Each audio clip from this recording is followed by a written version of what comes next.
by the ECC, specifically also Leadership Without Borders. If you guys aren't into doing activities but still want to see all of the presentations and entertainment we have, our slideshow will have most of the things happening. So if you guys want to come closer, there's tables as well open over here.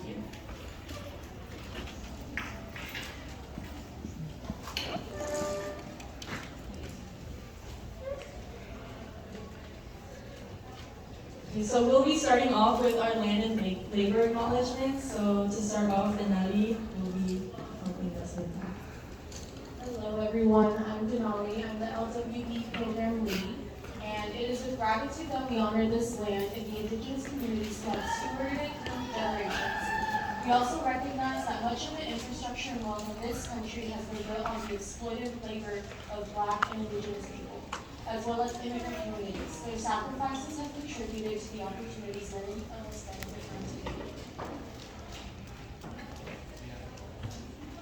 And then for the land acknowledgement, the University of Washington acknowledges the Coast Salish peoples of this land, the land which touches the shared waters of all tribes spans within the Duwamish, Puyallup, Suquamish, Tulalip, and Muckleshoot nations.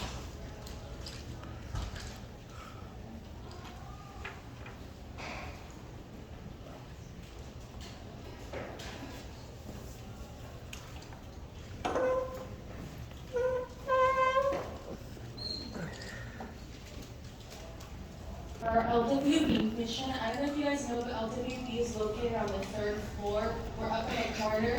And for our mission is we established it in 2014.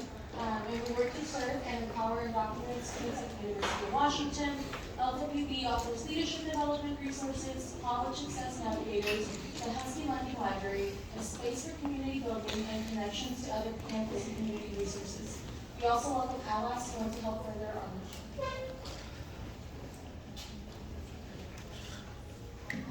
So this is some of our staff for Leadership Without Borders. We have Maria Jose Solis Canales, Celeste Vergara Borges, myself, Denali Rojas Estrada, and our program manager, Hugo Garcia Villa. And so most of this was put on by LWB staff and ECC employees, so we hope you enjoy it. It is kind of rushed, but please bear with us as we go through this program. And now we'll have Denali explain the significance and origin of Dia de los Muertos.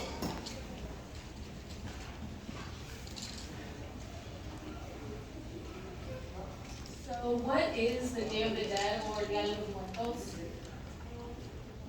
El Dia de los Muertos, the Day of the Dead, is not a mournful commemoration, but a happy and colorful celebration where death is lively, friendly expression. This special occasion is celebrated throughout Latin America, and is an indigenous ritual that has been practiced for more than 3,000 years. When the Spaniards invaded the Americas, they tried to erase their existence and traditions. Indigenous people believed that soul did not die, that they continued living in Mictlan, a special place to rest. In this place, the spirits rest until the day they can return to their home and visit their relatives. A little bit of history is this spiritual holiday was originally intended to celebrate the Lady of the Dead, Micte Ka Siwalpu, Queen of Mictlan, the underworld, known today as La Catrina. After witnessing the Aztec celebrations of death, the Spaniards began fusing Aztec tradition with the Catholic holidays of All Saints Day and All Souls Day. This process, known as religious syncretism, the dates were moved to allow indigenous people to continue their practices without drawing the suspicion of Spanish colonizers who sought to suppress indigenous communities.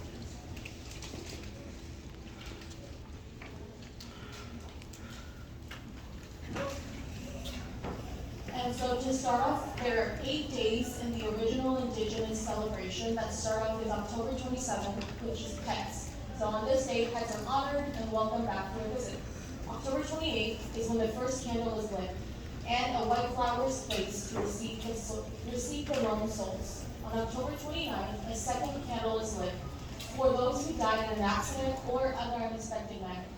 For October 30th, a pan de muerto is placed for the deceased who left without eating or had an accident. For October 31st, it's the day of ancestors, our great-grandparents and great-great-grandparents. November 1st is considered All Saints Day. date when the little angels arrive, the souls who died as children. For day 2 is All Souls Day. Should the souls of the deceased adults come to collect the offerings their family place on the altar for them. November 3rd is the last candle. The last white candle is turned on. Prayers are said for loved ones, saying goodbye and asking them to return the following week. And symbolism of our elements. So as you can tell on this beautiful altar that we made with Maya's help, we have pictures of loved ones. We have from Vicente Fernandez to Stanley Kelly, who was the reason why the ECC exists today. We have Selena, we have Kay. So basically, pictures of loved ones or people that you really admired. And then we have Copal, which cleans and purifies energies. Then we have Pan de Muerto that represents the physical world and the body. We have fruit to represent the abundance of nature, papel picado that represents the wind, and personal objects so that the soul is remembered through its passage of life. And thank you. That would be it for a little bit of history on the Dia de los Muertos.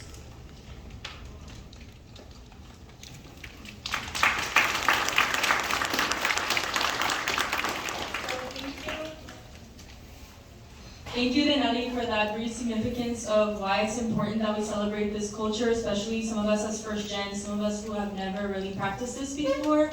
I think it's very important to understand its origin because of the fact that it is mixed with indigenous, and it shows that these indigenous practices haven't been erased and they've been fused to create something beautiful that we celebrate still today, several hundred years later. So now I would like to do a transition into the next part of our program, which is a poetry reading by Raul Sanchez and a 3-voice poem featuring UW student and Purple Group president Aileen Romero. Raul was born in the Valley of Anahuac, currently Mexico City. He is a self-taught poet whose work reflects his immigrant family story as well as his own. He is a bilingual mentor in middle schools, detention centers, housing for the homeless, and daily laborers. Raul is a translator as well as the former City of Redmond Poet Laureate 2019 to 2021.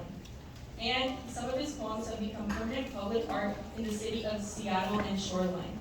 On some of the tables, he has graciously donated some of his Calaverita poems that you guys can go ahead and grab and they're free to take, so please check them out. And now I would like to introduce Aileen, who is double majoring in accounting and political science. As Purple Group president, she is focused on expanding Purple Group's network on and outside of campus and providing resources for our community. So if you guys would please like to come up, and they'll be reciting some poetry for you all as you enjoy the activities that we have.